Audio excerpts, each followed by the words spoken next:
Tidak sebaiknya meninggalkan tradisi masyarakat. Tidak dianjurkan meninggalkan tradisi masyarakat selama tradisi itu tidak diharamkan dalam agama. Cuma makruh, lakukan. Kalau hanya makruh, lakukan. Yang penting gak haram. Yang gak boleh itu kalau haram. Kalau haram gak boleh. Selama tidak haram, sebaiknya jangan ditinggalkan tradisi masyarakat. Mengapa ada anjuran seperti itu?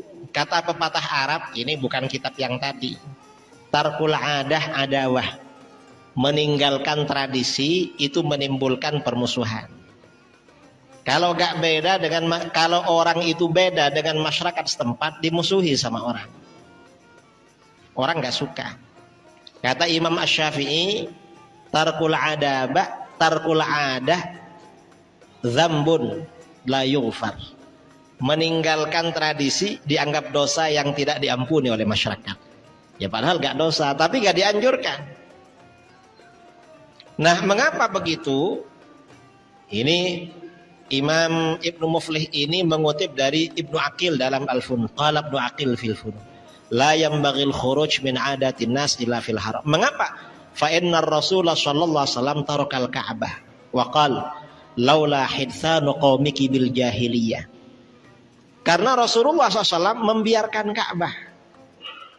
Dan Rasulullah bersabda, seandainya bukan karena kaummu baru meninggalkan masa-masa jahiliyah, Ka'bah ini aku bongkar. Maksudnya apa? Ka'bah yang ada pada masa Rasulullah itu tidak persis dengan Ka'bahnya Nabi Ibrahim. Karena pada masa jahiliyah pernah terjadi bencana alam, Ka'bah ini roboh. Ketika orang Quraisy membangun Ka'bah, ini bersamaan dengan krisis ekonomi. Mungkin karena habis pandemi atau apa ya, kalau sekarang kan krisis ekonomi.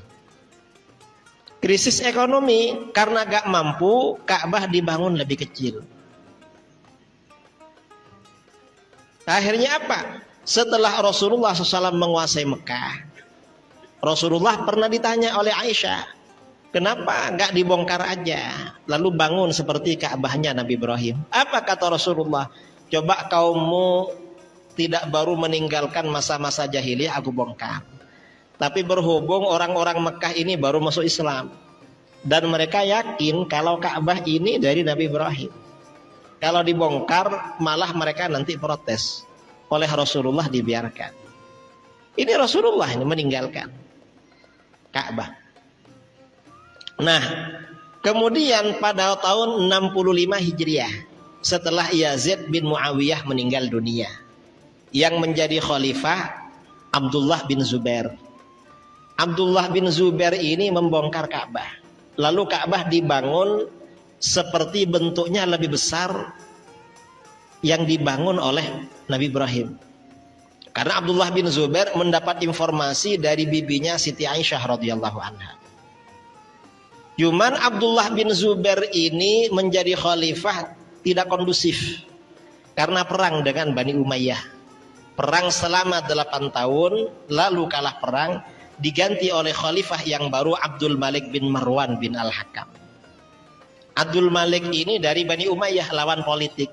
Begitu Abdul Malik bin Marwan ini menjadi khalifah, Ka'bah dikembalikan lagi seperti semula. Alasannya apa? Ini Ka'bahnya Abdullah bin Zubair, bukan Ka'bahnya Rasulullah. Alasannya politik. Akhirnya sebagian ulama ada yang protes pada beliau. Kenapa Amirul Mukminin membongkar Ka'bah? Oh, itu Ka'bahnya Abdullah bin Zubair. Lah bukan. Ini dikembalikan kepada Ka'bahnya Nabi Ibrahim. Cuma karena ini alasan gengsi atau apa ya, dalam dunia politik ini kan bukan benar atau salah, tapi menang atau kalah. Orang Pekanbaru jangan selalu bilang sebenarnya yang menang ini, bukan, kalah sebenarnya. Kita ini kalah.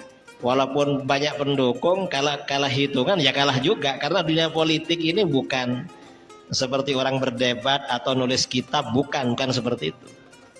Ya, contohnya Abdullah bin Zubair ini, Abdul Malik bin Marwan dikembalikan kepada Ka'bah jahiliyah. Kemudian lama-kelamaan Bani Umayyah tumbang, diganti Bani Abbasiyah.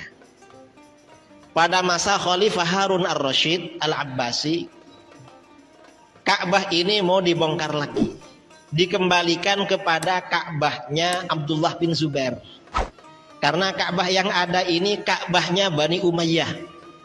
Ini Ka'bah bid'ah, ikut Ka'bahnya jahiliyah. Oleh Harun ar-Rasyid mau dibangun lagi seperti Ka'bahnya Abdullah bin Zubair, persis Ka'bahnya Nabi Ibrahim. Akhirnya apa? Khalifah Harun ar-Rasyid minta rekomendasi dari para ulama, boleh enggak? Akhirnya apa? Waktu itu ada ulama nomor 1 di dunia, Imam Malik bin Anas. Apa kata Imam Malik bin Anas? Unsyidukallah ya Amirul Mukminin Allah taf'al. Aku ingatkan engkau pada Allah, hai Amirul Mukminin, jangan sekali-kali Anda lakukan. Jangan bongkar Ka'bah ini. Mengapa Imam Malik melarang membongkar Ka'bah? Kata beliau, inni akhaf an takuna mal'abatan bainal muluk. Aku khawatir Ka'bah ini menjadi mainan para penguasa. Setiap ada penguasa ingin menarik simpati rakyat, proyeknya bangun Ka'bah. Sehingga dianggap sebagai pelayan Ka'bah, khadimul haramain. Pelayan kedua tanah suci. Padahal penjual tanah suci, bukan pelayan.